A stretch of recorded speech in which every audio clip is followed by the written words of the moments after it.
दोस्तों, दिनाक्षी short hand में आपका स्वागत है। अगर आप चैनल पर नए हैं तो चैनल को सब्सक्राइब करें और बेल आइकन जरूर दबाएं। इस डिक्टेशन की एडवांस आउटलाइंस और वाक्यांश आप हमारे पेड बैच से प्राप्त कर सकते हैं।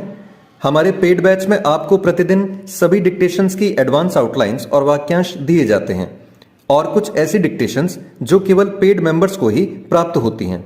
हमारे पेड बैच को ज्वाइन करने के लिए और बैच के बारे में संपूर्ण जानकारी प्राप्त करने के लिए आप डिस्क्रिप्शन बॉक्स में दिए गए मोबाइल नंबर पर व्हाट्सएप कर सकते हैं। इस डिक्टेशन की डेमो आउटलाइंस आप हमारे टेलीग्राम ग्रुप से प्राप्त कर सकते हैं। तो चलिए डिक्टेशन को स्टार्ट करते हैं। डिक्टेशन 5 सेकंड बाद स्टार्ट होगी। Ready, start.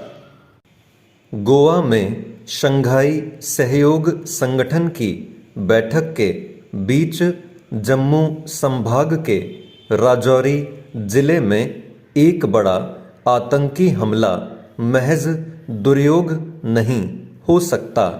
इस आतंकी हमले में हमारी सेना के 5 जवान बलिदान हो गए। इसके पहले पुंछ में हुए एक आतंकी हमले में भी इतने ही जवान बलिदान हुए थे। पुंछ की तरह राजौरी हमले की भी जिम्मेदारी पाकिस्तानी आतंकी संगठन जैश-ए मोहम्मद के समर्थन वाले एक आतंकवादी गुट ने ली है। हैरानी नहीं कि राजौरी में आतंकी हमला गोवा में शंघाई सहयोग संगठन की बैठक के कारण किया गया हो, ताकि दुनिया का ध्यान जम्मू कश्मीर की ओर खींचा जा सके। पाकिस्तान आधारित और उसकी ओर से पाले पोसे जा रहे आतंकी संगठनों की ओर से इसके पहले भी जम्मू कश्मीर में उन अवसरों पर हमले किए जा चुके हैं जब कोई बड़ा विदेशी अतिथि भारत आया है। यह मानने के अच्छे भले कारण हैं कि पाकिस्तानी विदेश मंत्री बिलावल भुट्टो की शंघाई सहयोग संगठन की बैठक में भागीदारी राजौरी में हुए आतंकी हमले की एक वजह बनी हो। इस बैठक में भारतीय विदेश मंत्री एस जयशंकर ने बिलावल भुट्टो के सम्मुख ही सीमा पर आतंकवाद को लेकर पाकिस्तान को खरी खरी सुनाई। इसके बाद भी इसमें संदेह है कि इससे पाकिस्तान की सेहत पर कोई असर पड़ेगा। इसका संकेत बिलावल भुट्टो के इस कथन से मिलता है कि आतंकवाद को कूटनीतिक हथियार बनाने से बचा जाना चाहिए। इसका सीधा अर्थ है कि पाकिस्तान आतंकवाद को सहयोग, समर्थन और संरक्षण देने से बाज आने वाला नहीं। पाकिस्तान के इसी रवैये के कारण भारतीय विदेश मंत्री यह कहने से नहीं चूके कि पाकिस्तान आतंक का उद्योग चलाने वाले प्रवक्ता की तरह बात कर रहा है। उन्होंने यह स्पष्ट करने में भी संकोच नहीं किया कि आतंक के पीड़ित और उसे बढ़ावा देने वाले एक साथ नहीं बैठ सकते। शायद इसी कारण शंघाई सहयोग संगठन की बैठक के अवसर पर भारत और पाकिस्तान के विदेश मंत्रियों के बीच द्विपक्षीय स्तर पर कोई बातचीत नहीं हुई।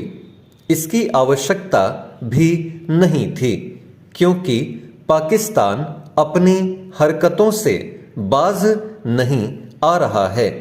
बात केवल जम्मू कश्मीर में पाकिस्तान पोषित आतंकी गुटों की ओर से किए जाने वाले हमलों की ही नहीं, इसकी भी है कि पाकिस्तानी ड्रोन पंजाब में हथियार और नशीले पदार्थ गिराने में लगे हुए हैं। पाकिस्तान खालिस्तानी तत्वों को भी उकसाने में लगा हुआ है। वह अपने यहाँ प्रशिक्षित आतंकियों की भारत में घुसपैठ भी कराता रहता है।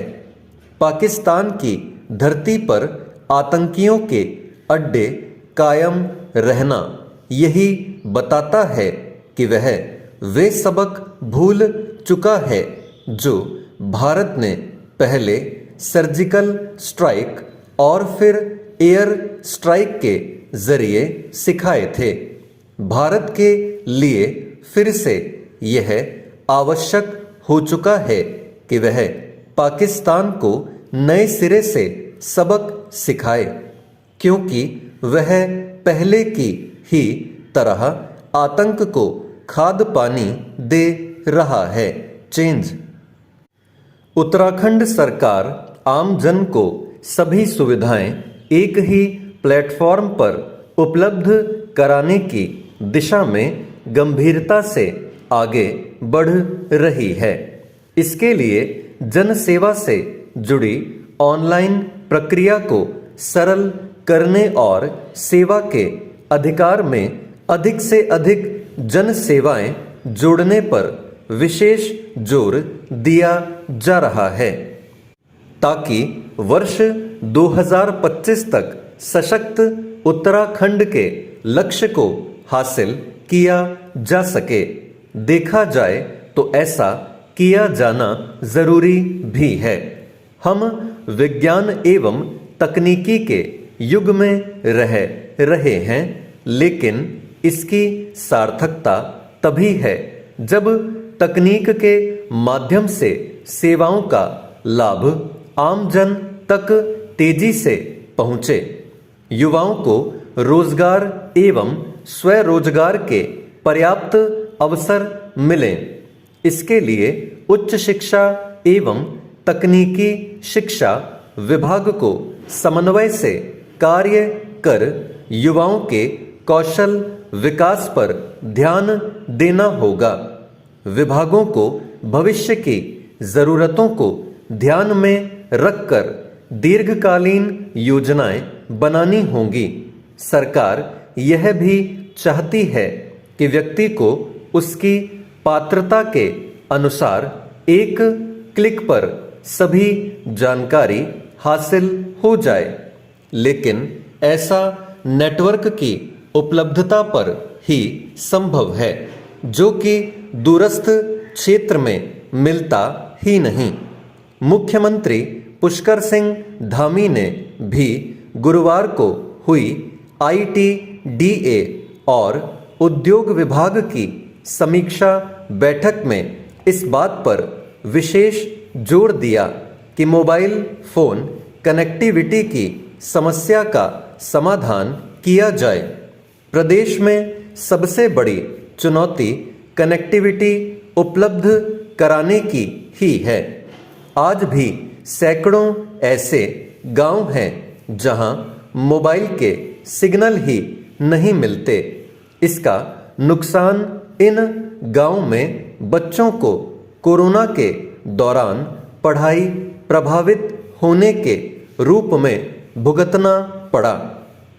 खासकर विभिन्न पार्क क्षेत्र में लगे गांवों में तो नेटवर्क की उम्मीद करना भी सपने देखने जैसा है। सरकार यदि सभी विभागों को एक छतरी के नीचे लाने को लेकर सचमुच गंभीर है, तो उसे सबसे पहले प्रदेश भर में नेटवर्क की उपलब्धता सुनिश्चित करने के लिए भी गंभीर होना होगा। स्टॉप।